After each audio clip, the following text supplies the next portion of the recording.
Jamaah sholat Jum'ah Masjid Islamic Center yang insya Allah dimuliakan Allah Subhanahu wa Ta'ala. Kita tingkatkan kualitas taqwa Allah dengan memperkuat akidah kita, memperbanyak sekaligus menyempurnakan amal-amal ibadah kita, dan bertekad untuk menjadi lebih baik akhlak kita, baik dalam konteks lingkungan keluarga kita, dalam lingkungan masyarakat kita, bahkan di dalam bermasyarakat, berbangsa dan bernegara. Jamaah sekalian yang dimuliakan Allah Subhanahu wa Ta'ala, siapapun manusia tentu menginginkan satu hidup yang bahagia. Dan ternyata jaminan Allah Subhanahu wa Ta'ala jelas sekali dalam kebahagiaan ini adalah ada di dalam iman taqwa Allah. Banyak sekali orang yang ditimpa permasalahan lalu diberikan tawaran oleh Allah Subhanahu wa Ta'ala, yaitu dengan ketakwaan kepadanya. Wa may yattaqillaha yaj'al lahu makhraja wa yarzuqhu min haitsu la yahtasib. Barang siapa yang bertakwa kepada Allah, dijamin Allah mendapatkan solusi terbaik dari setiap permasalahan yang dia hadapi. Termasuk ketika ada permasalahan ekonomi di tengah-tengah kehidupan kita. Wa yarzuqhu min haitsu la yahtasib, maka Allah menjamin memberikan rizki yang tanpa disangka-sangka. Jamaah yang insya Allah dimuliakan Allah Subhanahu wa Ta'ala, maka di dalam surah Al-Mu'minun Allah menegaskan qad aflahal mu'minun, sungguh bahagia orang-orang beriman. Keimanan ini satu implementasi daripada ketakwaan yang dimiliki oleh kaum mukminin. Seorang muslim sejati adalah seorang muslim yang senantiasa membingkai hidupnya dengan ketakwaan kepada Allah Subhanahu wa Ta'ala. Dan aplikasi ketakwaan itulah dengan amanu wa amilus sholihat. Orang yang amanu wa amilus sholihat dijamin Allah hayatan thayyibah, memiliki kehidupan yang indah, yang dalam bahasa surah Al-Mu'minun adalah qad aflahal mu'minun, berbahagialah orang-orang yang beriman. Siapakah mereka? Antara lain adalah alladzina hum fi salatihim khashi'un, yaitu orang-orang yang khusyuk di dalam salatnya. Jamaah sekalian rahimakumullah, banyak ayat yang menyebutkan tentang jaminan salat yang bisa mencegah kita dari perbuatan-perbuatan yang menistakan hidup kita. Termasuk di surah Al-Ankabut ditegaskan innas salata tanha 'anil fahsya'i wal munkar. Ayat yang sangat populer ini jamaah sekalian menjelaskan kepada kita bahwa salat adalah benteng kehidupan kita, baik kehidupan rohani maupun batiniah kita. Jaminan Allah bisa mencegah perbuatan keji dan mungkar. Konotasinya adalah dengan salat akan membahagiakan hidup seorang manusia. Dengan salat akan menjamin seorang manusia ini hidup yang paripurna sebagai manusia yang dimuliakan Allah Subhanahu wa Ta'ala. Jamaah, bukankah Allah menegaskan laqad khalaqnal insana fi ahsani taqwim? Allah telah menciptakan kita manusia ini dengan penciptaan yang sempurna, dengan fasilitas sarana prasarana yang ada sesuai dengan kebutuhan manusia. Bahkan di dalam surah Al-Isra disebutkan walaqad karramna bani Adam. Kami muliakan anak Adam, manusia semuanya ini jamaah sekalian. Oleh Allah ditegaskan bahwa kita ini enggak sembarang makhluk yang diciptakan Allah Subhanahu wa Ta'ala. Maka konsekuensinya kemudian kita diperintahkan wa ma khalaqtul jinna wal insa illa liya'budun, untuk beribadah. Dan ibadah itu jamaah sekalian tidak lain adalah kebutuhan kita untuk menjamin kebahagiaan kita. Dan bahagia itulah ada di dalam salat sebagai tiang agama. Maka dari itu jamaah sekalian, kalau kemudian salat kita belum bisa membawa manisnya iman, ibadah kita belum membawa perubahan signifikan, barangkali perlu kita telisik kembali, sudah seberapa khusyukkah kita sholat. Di dalam surah Al-Ma'un bahkan disebutkan fawailul lil musallin. Ya, jadi celaka. Jadi ironis kan, banyak orang sholat ternyata celaka dengan sholatnya. Fawailul lil musallin. Sholat yang bagaimana? Alladzina hum an sholatihim sahun, yaitu orang yang lalai di dalam sholatnya. Kenapa lalai? Karena barangkali sholatnya tidak khusyuk. Dan khusyuk ini jamaah sekalian bisa dimaknai dua dimensi. Khusyuk secara ritual, dalam arti memenuhi syarat-syarat sholat, rukun-rukun sholat, memperhatikan sunnah-sunnah sholat, dan meninggalkan batal-batalnya sholat. Itu dalam konteks syar'i formal.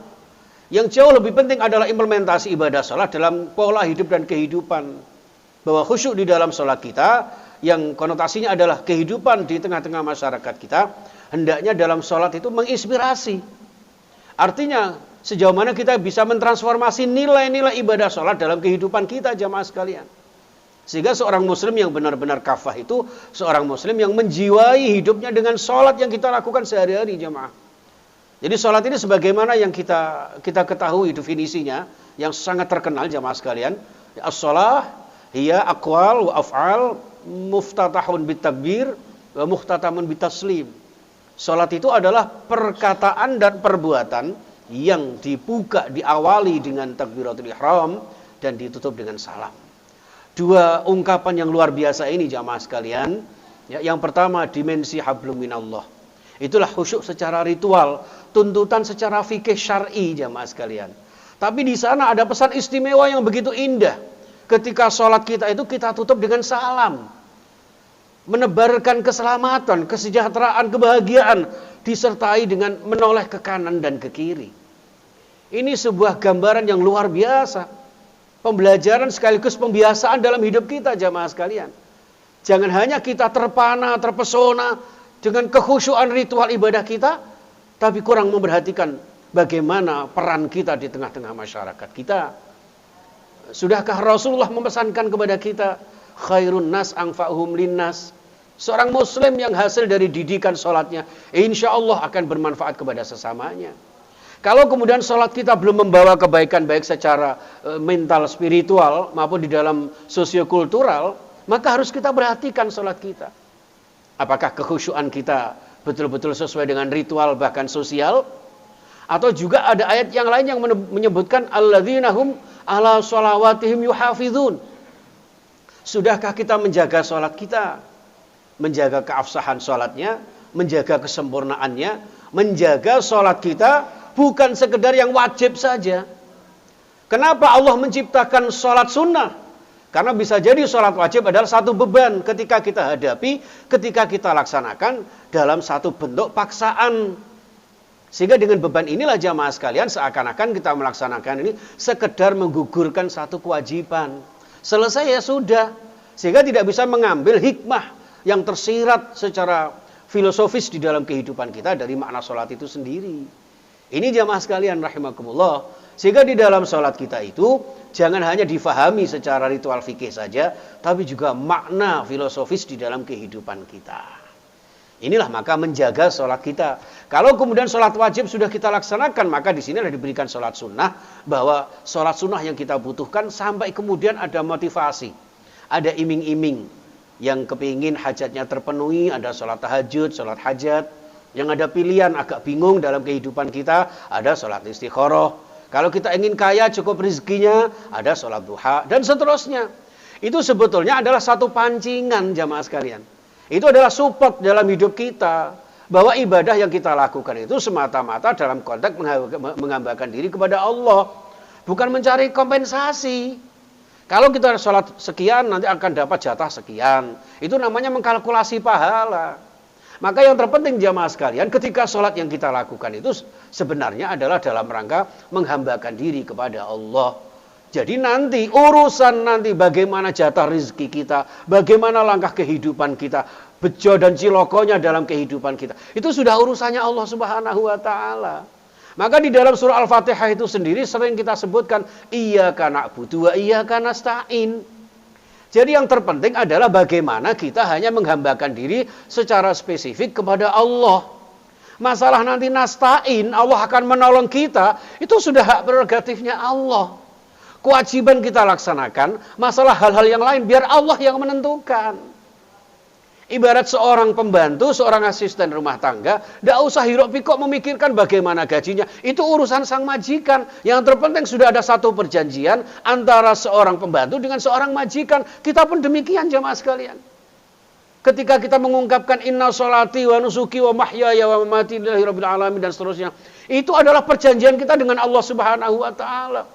Sudah pokoknya kita berjanji, kita bersumpah tiada Tuhan selain Allah. Tidak ada yang kita sembah selain Allah. Sembah saja Allah Subhanahu wa Ta'ala. Nanti biar Allah lah yang kemudian akan menolong kehidupan kita. Iyyaka na'budu wa iyyaka nasta'in. Kewajiban kita laksanakan, haknya kemudian akan diberikan. Dan itu sudah hak wewenangnya, jaiznya Allah, kudrah iradahnya Allah Subhanahu wa Ta'ala. Disinilah alladzina hum 'ala sholawatihim yuhafizun. Nah, kalau sudah demikian jamaah sekalian, maka jagalah kontinuitas salat kita. Walladzina hum 'ala sholatihim daimun. Ya, 'ala sholawatihim daimun. Orang yang langgeng di dalam salatnya, istiqomah di dalam melaksanakannya. Tahajud yang kita lakukan tidak perlu harus muluk-muluk ketika malam Jumat harus sekian puluh rakaat. Ternyata selain malam Jumat sama sekali nggak pernah sholat malam. Lebih baik 2 rakaat tapi istiqomah itu lebih utama daripada kita ngoyo begitu banyak setelah itu sama sekali nggak pernah ingat sholat kita. Na'udzubillah summa na'udzubillah. Disinilah jamaah sekalian rahimakumullah, sebagaimana firman Allah Subhanahu wa taala, jangan sampai kita ini termasuk generasi-generasi yang disebutkan Allah, fa khalfum min ba'dihim khalfun adha'us shalah ya wattaba'us syahawat fasawfa yalqauna ghayya. Jangan sampai kita termasuk generasi di belakangnya para nabi, para rasul, para sahabat, para salafus sholihin yang pada saat itu kemudian generasi-generasi itu meremehkan sholat, idha'atus sholah, menyia-nyiakan sholat. Karena kesibukan-kesibukan dengan pekerjaan yang bejibun yang kita lakukan dalam kehidupan sehari-hari yang semata-mata hanya mengejar duniawi, Masya Allah. Inilah yang menimbulkan, mengakibatkan kehinaan kita. Padahal Allah sudah menjelaskan, ya ayyuhalladzina amanu la tulhikum amwalukum wala auladukum an zikrillah. Wahai orang beriman, kalau merasa beriman, dibingkai dengan ketakwaan, ya jangan lalai dengan zikir hanya gara-gara sibuk harta benda dan keluarga kita. Fa ulaika humul khasirun. Orang yang melakukan demikian itu orang yang rugi, orang yang celaka. Inilah jamaah sekalian. Fa khalfun adha'us shalah wattaba'us syahawat. Mereka mengikuti, memperturutkan syahwat hawa nafsunya. Hubbud dunya wa karahiyatul maut. Terlalu cinta ambisi duniawi melupakan kita untuk mengabdi kepada Sang Ilahi Rabbi. Nah, inilah yang kemudian mengesampingkan betapa kewajiban kita beribadah, menyembah dan menghambakan diri kepada Sang Maha Kuasa, Sang Pencipta, Sang Khalik kita, dan kemudian seakan-akan kita tanpa ada keterlibatan Allah. Jangan-jangan ini jamaah sekalian yang membuat hidup kita semakin sumpek, pikiran rubek, ya. Subhanallah, na'udzubillah, summa na'udzubillah. Maka di sini fasaufa yalqauna ghayya. Orang yang menyia-nyiakan salat itu maka akan dijatuhkan oleh Allah Subhanahu wa taala dalam kondisi yang senantiasa diberikan kesesatan oleh Allah. Hidupnya sesat, hidupnya tidak bahagia.